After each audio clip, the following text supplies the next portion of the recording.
Segunda carta a Timoteo. Segunda carta a Timoteo. Hola, ¿cómo están? El video del día de hoy se va a llamar Cumplir el ministerio.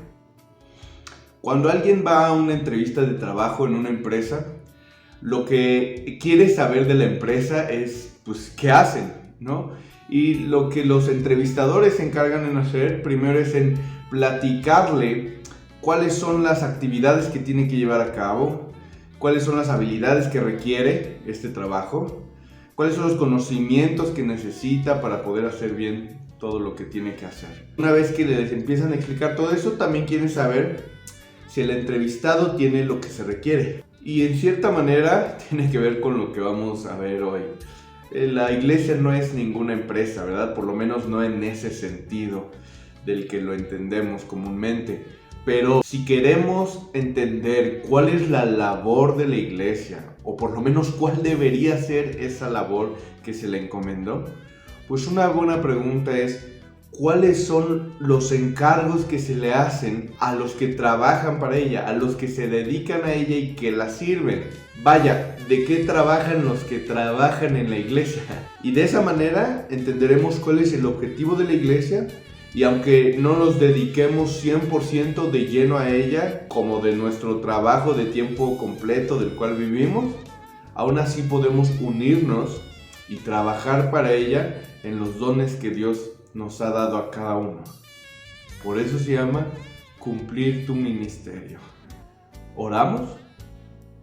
Señor, te pido que tú nos ayudes precisamente a eso, a cumplir bien con el encargo que tú nos das. Sabemos que nosotros fallamos mucho y que tenemos muchas debilidades, muchos defectos, muchos pecados. Pero queremos ponerlos en tus manos para que tú los quites, para que tú los limpies y para que tú te manifiestes en nosotros a pesar de todo eso, Señor. Ayúdanos, Señor, háblanos a través de tu palabra y úsala para cumplir tu propósito en nosotros. Te lo pido en el nombre de Jesús. Amén. Entonces, pensando en esto, vamos a leer lo que nos corresponde hoy.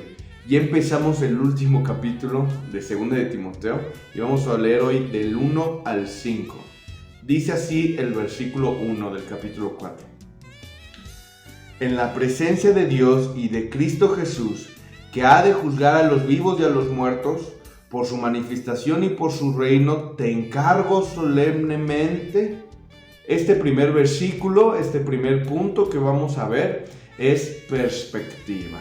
La pregunta que nos hacemos es: ¿por qué tanto choro? A lo mejor no lo decimos, pero son de estas partes que, seamos sinceros, a veces las leemos muy rápido y no nos detenemos tanto porque sentimos que simplemente está introduciendo algo, pero de una manera muy, pues, como elegante y un poquito rebuscada.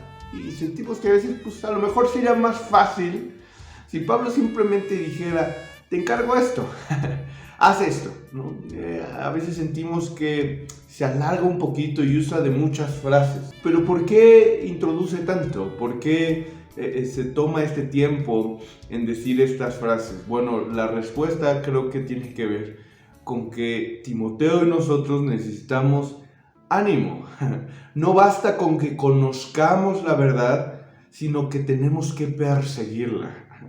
No basta con entender en la mente, sino con encender nuestro corazón. Y esto es lo que Pablo quiere tanto para Timoteo como para nosotros, y es lo que Dios busca de nosotros.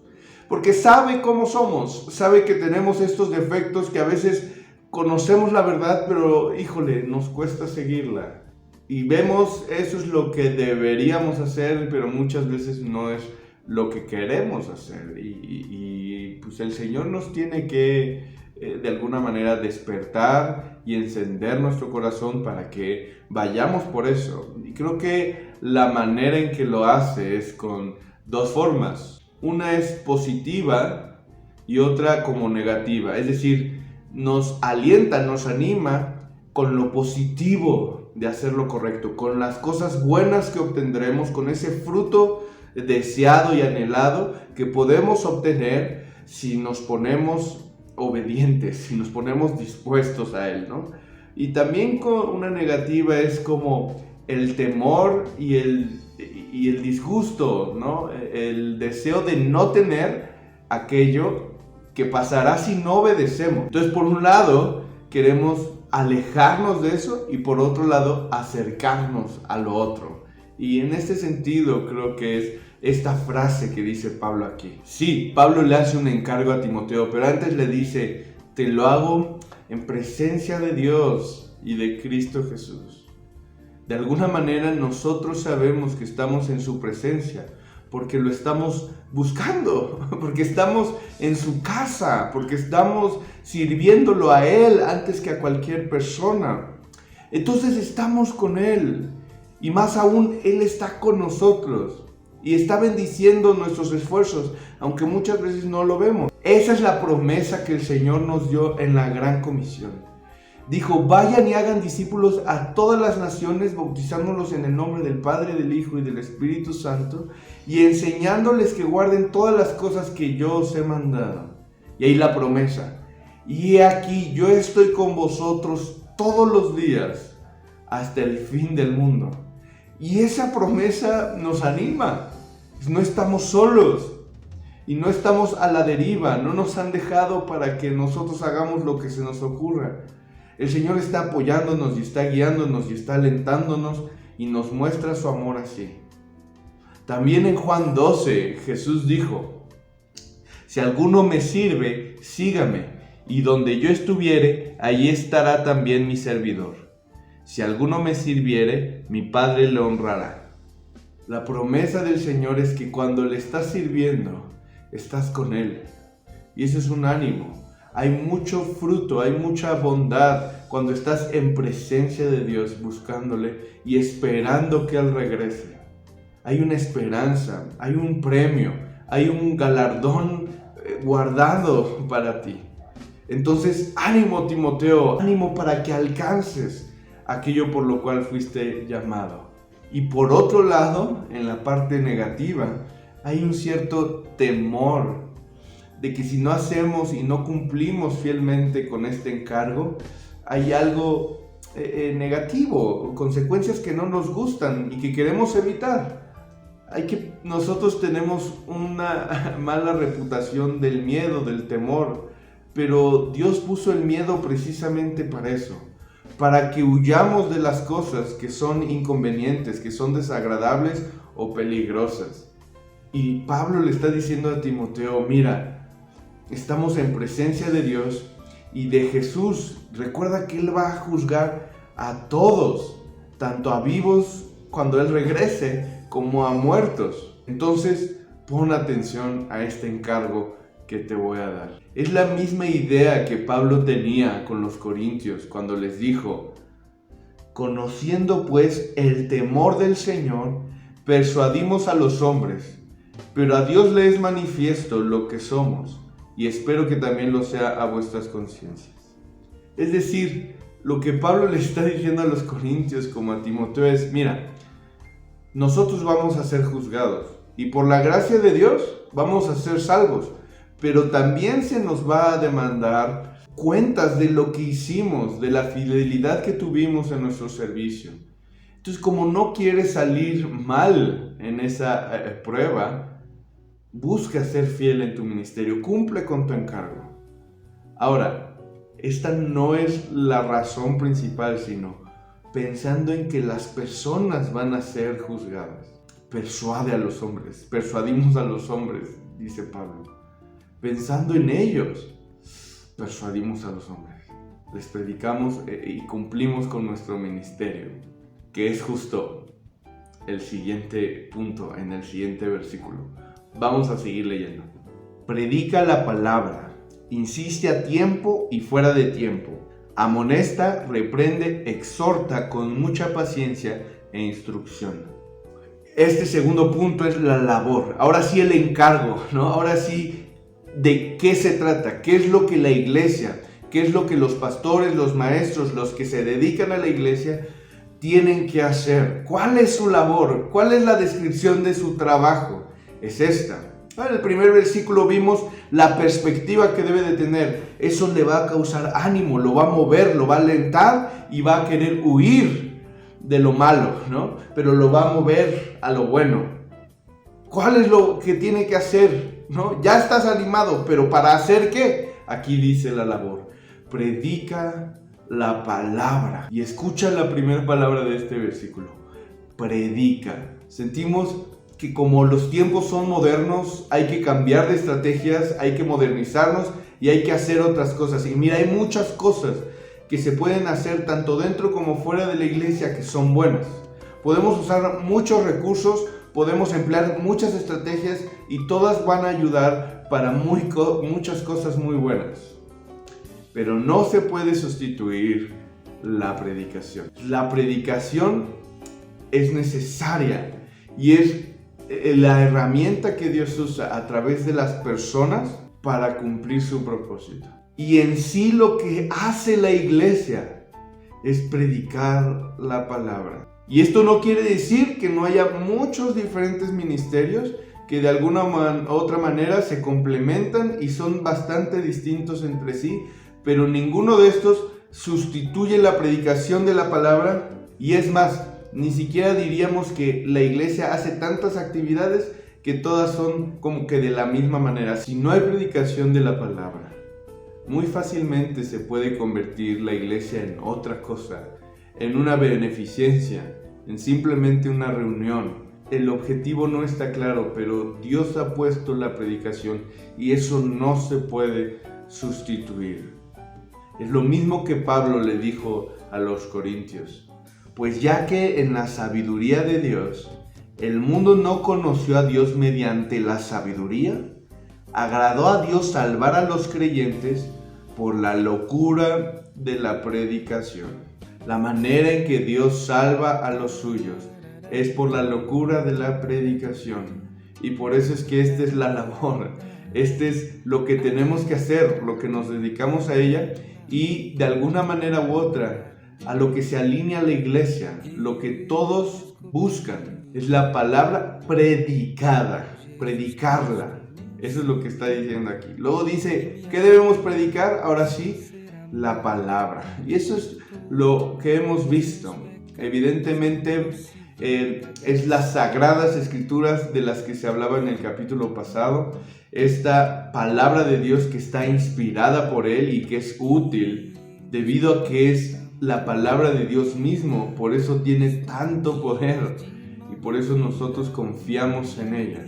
Nosotros dejamos que nos transforme, pero también es la herramienta que usamos para que otros sean transformados. Ok, muy bien, ya entendimos qué es lo que tiene que hacer el obrero cristiano. Predica la palabra, vívela, apréndela, aplícala y predícala. Pero ahora, ¿cómo tiene que predicar la palabra este obrero? Bueno, vemos aquí tres cosas.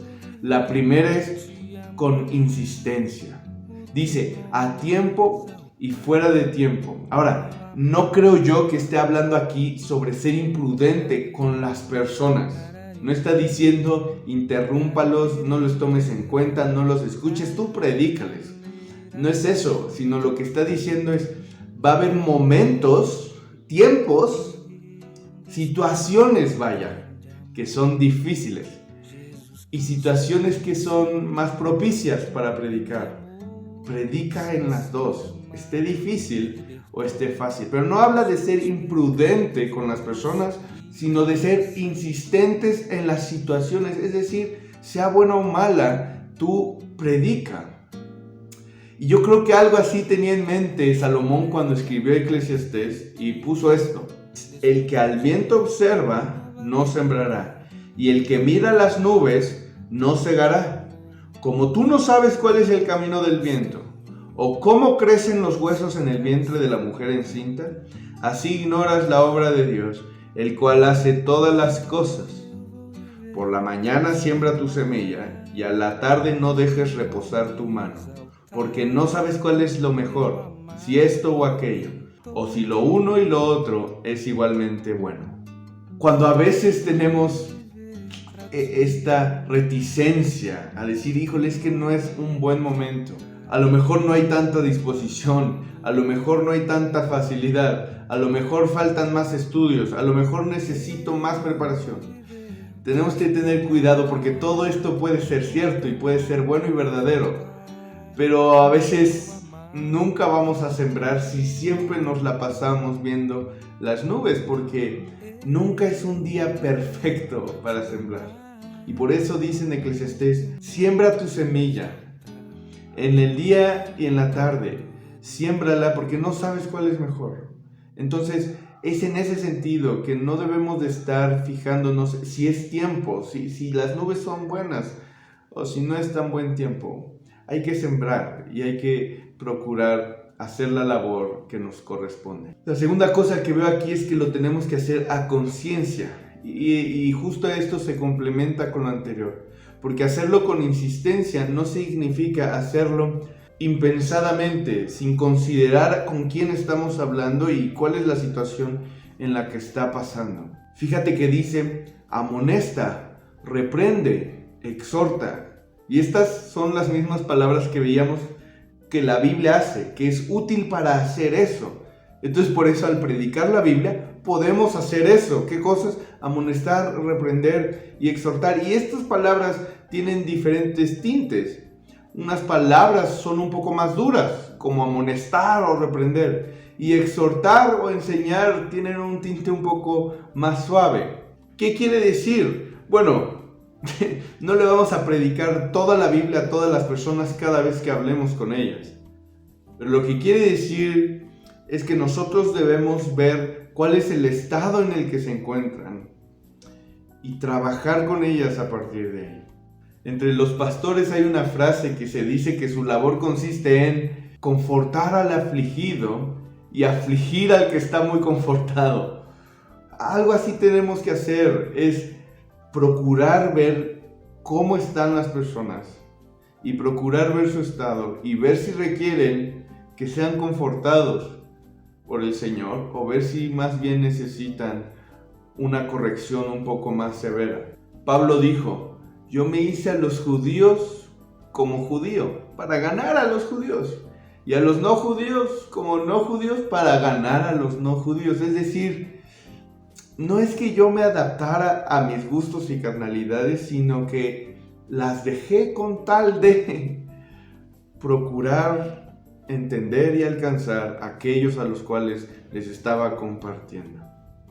Y es lo mismo que también se ve en 1 Tesalonicenses 5:14 que dice, también os rogamos, hermanos, que amonestéis a los ociosos, que alentéis a los de poco ánimo, que sostengáis a los débiles, que seáis pacientes para con todos. Hay quienes tienen poco ánimo y no les tenemos que desanimar, pero hay quienes están muy bien con su pecado y no los tenemos que animar. Les tenemos que distinguir eso. Y por eso los primeros dos puntos se complementan muy bien. Y por último, lo tenemos que hacer con paciencia e instrucción. Y aquí el versículo que acabamos de leer dice que sean pacientes con todos. A veces cuando hablamos con alguien y le damos un consejo bíblico, esperamos que inmediatamente haga caso, y aparte muchas veces que haga caso exactamente a nuestro consejo, ya no tanto a la Biblia, sino a la manera en que nosotros se lo decimos. Y muchas veces somos impacientes, queremos que de un día para otro cambien completamente.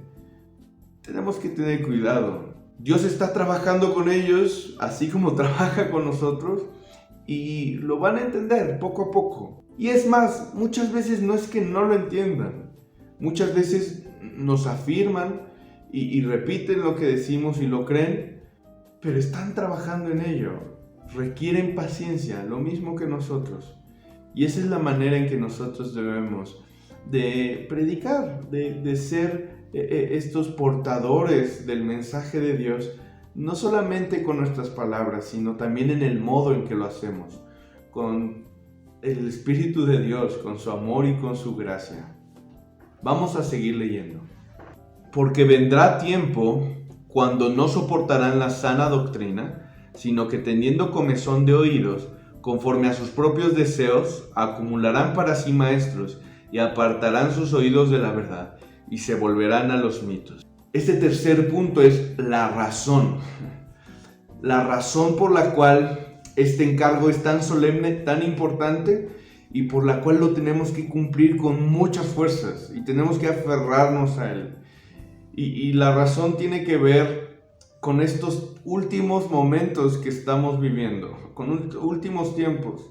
Al principio del capítulo 3 veíamos que decía, vienen tiempos peligrosos, tiempos difíciles. Y veíamos la razón era porque las personas se rebelan al mensaje, no lo quieren oír y al contrario, quieren escuchar y seguir falsas doctrinas, falsas enseñanzas.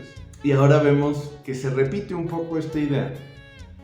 La razón por la cual nos debemos de aferrar a la Biblia es porque vienen muchos que hacen lo contrario y que intentan meter enseñanzas diferentes. Y las personas tenemos incluso a veces, pero en general, sobre todo los muy inmaduros o los que no conocen al Señor, tienden muchas veces a querer rechazar el mensaje, a querer oír cualquier cosa que sea diferente o que contradiga esto. Entonces tenemos que entender que muchas veces se rechaza el mensaje cristiano no necesariamente porque la predicación no sea buena, sino porque lo es. Y no solo rechazan todo el mensaje y a los mensajeros, sino que ellos mismos, por decirlo de alguna manera, fabrican mensajeros que digan mejores cosas mucho más fáciles de oír, porque tienen comezón de oír el verdadero mensaje. Y son los mismos predicados los que terminan haciendo a los predicadores. Por eso no nos podemos quejar demasiado de que haya tantos predicadores diciendo cada locura y cada tontería y decir, ¿cómo llegamos a esto? Bueno, es que es el mismo pueblo el que los está demandando. Mira, ellos buscan a toda costa la popularidad, la fama, el dinero y van a decir lo que sea necesario para tenerla. Si no hubiera público para escuchar esas barbaridades, no las dirían. Pero las dicen porque saben que van a encontrar un eco en las personas. Y esto está inherente en las personas, esto está dentro de su naturaleza. Por eso como que todo esto nos debe de llevar a cierta desesperación. Es cómo voy a hacer para que puedan cambiar, cómo puedo hacer para que puedan madurar y empezar a amar lo que deben de amar y empezar a escuchar lo que deben de escuchar, si no me escuchan cuando les digo que escuchen lo que deben de escuchar. Es una cierta desesperación y pues te empiezas a sentir con una labor demasiado grande y demasiado difícil. Esta intención creo que es buena porque nos lleva a buscar al único que puede hacer realmente algo en sus corazones. Y nos lleva, sí, tenemos que predicar la palabra, pero no sirve si lo hacemos en nuestras propias fuerzas. Si no buscamos a Dios en oración, si Él no es quien bendice cada palabra que decimos, entonces no vamos a poder avanzar. Mira, si la cuestión es, la iglesia tiene que hacer su mensaje más entretenido, más divertido, que llame más la atención, que atraiga a más personas, eso podemos hacerlo nosotros. Nosotros podemos planear para que eso pase. Y es más, no es necesariamente malo eso, todo esto. Pero como nuestra labor va un poco, mucho más allá, que necesitamos que las personas cambien esa disposición en el corazón que tienen para buscar oír mitos y leyendas y cuestiones necias en lugar de oír a Dios, necesitamos orar. Y nuestra labor principal se resume en orar, buscar a Dios. Dios, abre sus ojos, abre sus oídos, quítales esa comezón que los hace negarse a tu mensaje. Apóyanos, Señor. Sé propicio a nosotros, porque sin ti no podemos. Vamos a leer el último versículo. Pero tú sé sobrio en todas las cosas, sufre penalidades, haz el trabajo de un evangelista, cumple tu ministerio. Esta última y muy importante sección se llama carácter. Y te pido que subrayes ahí en tu Biblia, si la tienes abierta, subraya cumple tu ministerio, que es el título del día de hoy. Y también circula una vez más esta frase, pero tú, que vemos repetida una vez más. Ya hace creo que un par de videos hablábamos de esta frase, pero tú, y así se llamaba el video, del contraste que tiene que haber entre nosotros y aquellos que son falsos, y aquellos que solo profesan seguir y amar a Dios, pero que es mentira. Nosotros debemos de distinguirnos en esto, pero tú, y pones toda tu atención porque esto es enfático. Circula pero tú y luego subraya la siguiente palabrita que se me hace tan importante. Sé. Antes que hacer, para cumplir nuestro ministerio, antes que hacer, antes incluso que predicar, sé. Tiene mucho que ver con quiénes somos, con cómo Dios ha transformado nuestro corazón y nuestro carácter es más como el de Jesús. Y esto es algo que todos, y lastimosamente siento que yo me incluyo a veces, damos por sentado, lo menospreciamos y lo dejamos a un lado. Es cómo predico, cómo hablo mejor, cómo atraigo a más personas. Sé, esa es la labor que tienes. Un carácter como el del Señor. Y específicamente, ¿qué cualidad de carácter es la que Pablo menciona aquí? Es ser sobrio. ¿Qué quiere decir sobrio? Sobrio es alguien moderado, alguien que no pierde la cabeza fácilmente, alguien que no es demasiado exagerado para un lado y tal vez luego para el otro. Sobrio es alguien estable, alguien que permanece firme. ¿Con qué lo podemos contrastar para entenderlo mejor? Pues Pablo está diciendo, pero tú, es decir, él mismo lo está contrastando con aquellos que están buscando siempre novedades, que están buscando siempre cómo mantener entretenidos a sus audiencias y les están rascando los oídos para que les presten atención.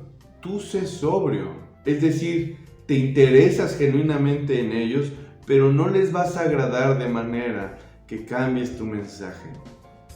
Permanece firme en tu mensaje y preséntalo de la manera que puedan entenderlo y con ayuda de Dios creerlo. Dice Pablo, sufre penalidades. Y esto es algo que ni Timoteo, ni nosotros, ni el mismo Pablo desea en sí mismo. No es que le gusten los dolores, no es que ame sufrir.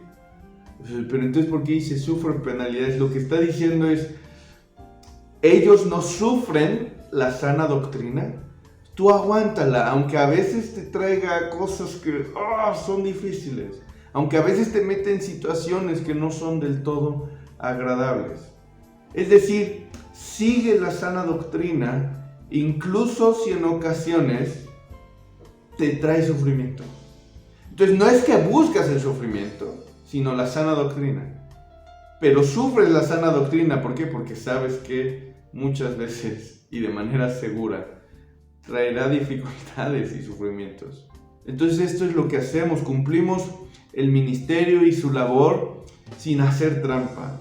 Les decimos las cosas cuando son agradables y si se desagradan y si son impopulares, las seguimos diciendo. No hacemos trampa, no nos saltamos el capítulo difícil, la parte que no queremos decir porque sabemos que se van a molestar.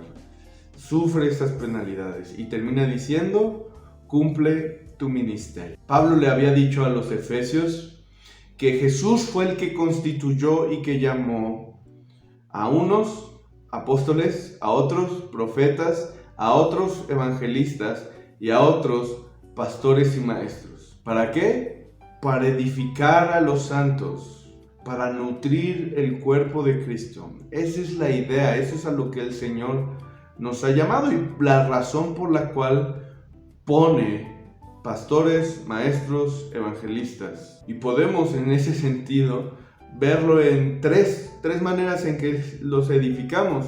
Primero es, conozcan a Cristo. Y esto es lo que le está diciendo Pablo a Timoteo, haz obra de evangelista. Es decir, todo lo que hables, pero no solo eso, sino todo lo que hagas, porque dice obra de evangelista, tiene que servir para que las personas que no conocen puedan conocer al Señor y rendirse a Él, siendo salvos por medio de la fe en Jesús y en su sacrificio. Esa es la obra de evangelista, y este es cuando alguien no conoce, que pueda conocer. Segundo es que crezcan para ser como Cristo. Primero es conoce a Cristo, luego es sigue a Cristo, imítalo, sigue sus enseñanzas y obedécelas. Ejercita tu carácter y entonces cada vez eres más santo. Entonces conoce a Cristo, sé como Cristo y por último, sirve en el cuerpo de Cristo. Funciona dentro del cuerpo de Cristo para que tú también ayudes a otros a que sean edificados en este mismo sentido. Y una vez cumpliendo esa parte en el cuerpo de Cristo, también viene esa plenitud, ese propósito que Dios nos da. Y esto es cómo cumplimos el ministerio. Así es como la iglesia se ha mantenido viva y el Señor la ha mantenido así durante estos 2000 años. Y es lo que queremos seguir haciendo. Pero no permitamos que nada nos desvíe de nuestra labor. Y empecemos a hacer esto. Empecemos con nosotros, con nuestro carácter, que Dios nos ayude a transformar. Pero que no de tanto esperar, no sembremos nunca. Que el Señor nos ayude para seguir predicando su palabra, viviéndola y ayudando a otros a que hagan lo mismo.